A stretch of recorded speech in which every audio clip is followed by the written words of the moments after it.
ಇರೋದೇ ವಂಡರ್ಫುಲ್ ಪ್ಲೇಸ್ಗೆ. ಸೊ ನಾನು ನನ್ನ ಫ್ರೆಂಡ್ಸ್ ಎಲ್ಲ ಪ್ಲ್ಯಾನ್ ಮಾಡಿಕೊಂಡು ಮೆಟ್ರೋ ಹತ್ಕೊಂಡು ಹೋಗ್ತಾ ಇರೋದು ಎಮ್ ಜಿ ರೋಡ್ಗೆ. ಸೊ ನೋಡೋಣ ಡಿಸೆಂಬರ್ ಟೈಮಲ್ಲಿ ಎಮ್ ಜಿ ರೋಡ್ ಹೇಗೆ ಇರುತ್ತೆ ಅಂತ ಅಂದ್ಕೊಂಡೆ. ಯಾಕಂದರೆ ನಾನು ಹೋಗ್ತಾ ಇರೋದೇ ಫಸ್ಟ್ ಟೈಮ್, ಯಾಕಂದರೆ ನಮ್ಮನೇಲಿ ಯಾವತ್ತೂ ಬಿಡ್ತಾ ಇದ್ದಿದ್ದಿಲ್ಲ. ಸೊ ನನ್ನ ಫ್ರೆಂಡ್ಸ್ ಪ್ಲ್ಯಾನ್ ಮಾಡಿರೋದು, ಸೊ ನಾನು ಅವ್ರ ಜೊತೆಲಿ ಹೋಗ್ಬಿಟ್ಟೆ.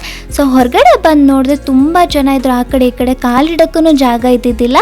ಅದಾದಮೇಲೆ ಏನೇನಿದೆ ಇಲ್ಲಿ ಅಂದರೆ ಸುಮ್ಮನೆ ಲೈಕ್ ಹಾಡಾಡ್ತಾರೆ, ಪಾರ್ಟಿ ಮಾಡ್ತಾರೆ ತುಂಬ ಜನ. ಅಂದರೆ ಇಲ್ಲಿ ನಮ್ಮ ಬೆಂಗಳೂರವ್ರಿಗಿಂತ ಹೊರಗಡಿನ ಜನನೇ ತುಂಬ ಜನ ಇರ್ತಾರೆ ಇಲ್ಲಿ. ಸೊ ಅದಾದಮೇಲೆ ಸುತ್ತಾಡೋಕ್ಕೂ ನನಗೆ ಎನರ್ಜಿ ಬೇಕಲ್ಲ. ಸೊ ನಾನು ಕೇಕು ಮತ್ತು ಚಾಯ್ ಆರ್ಡರ್ ಮಾಡಿದೆ. ಚಾಯ್ನೂ ಅದು ಬರೀ ಸಕ್ಕರೆ ಇಲ್ದಂಗೆ ಕೊಡ್ತಾರೆ. ಸೊ ಸಕ್ಕರೆನೂ ಹಾಕಿ ಮಿಕ್ಸ್ ಮಾಡ್ಬೇಕು. ನನಗಂತೂ ತಲೆ ಕೆಟ್ಟೋಗ್ಬಿಡುತ್ತೆ, ಅದು ಕುಡ್ದಂಗೆ ಅನಿಸಿರಲ್ಲ ನನಗೆ. ಬಟ್ ನನ್ನ ಬನಾನಾ ಕೇಕ್ ಅಂತೂ ತುಂಬ ಇಷ್ಟ ಆಯಿತು. ಸೊ ಇದು ಎಮ್ ಜಿ ರೋಡ್ ನೋಡಿ, ಎಷ್ಟೊಂದು ಜನ ಇದ್ದಾರೆ ಇಲ್ಲಿ. ಅದಾದಮೇಲೆ ಸರಿ ಅಂತ ಮುಂದೆ ಹೋದೆ ಏನಾದರೂ ತೊಗೊಳ್ಳೋಣ ಅಂತ. ಸುಮ್ಮನೆ ನಾನು ನೋಡ್ಬಿಟ್ಟು ಹಂಗೆ ಇಟ್ಬಿಟ್ಟು ಗುಡು ಅಂತ ಹೋಗ್ಬಿಟ್ಟೆ ಹೊರಗಡೆ, ಯಾಕಂದರೆ ತುಂಬ ಎಕ್ಸ್ಪೆನ್ಸಿವ್ ಆಗಿತ್ತು. ಸೊ ಸಿಗೋಣ ನೆಕ್ಸ್ಟ್ ವಿಡಿಯೋದಲ್ಲಿ. ಅದುವರೆಗೂ ಬೈ ಬೈ ದೋಸ್ತು.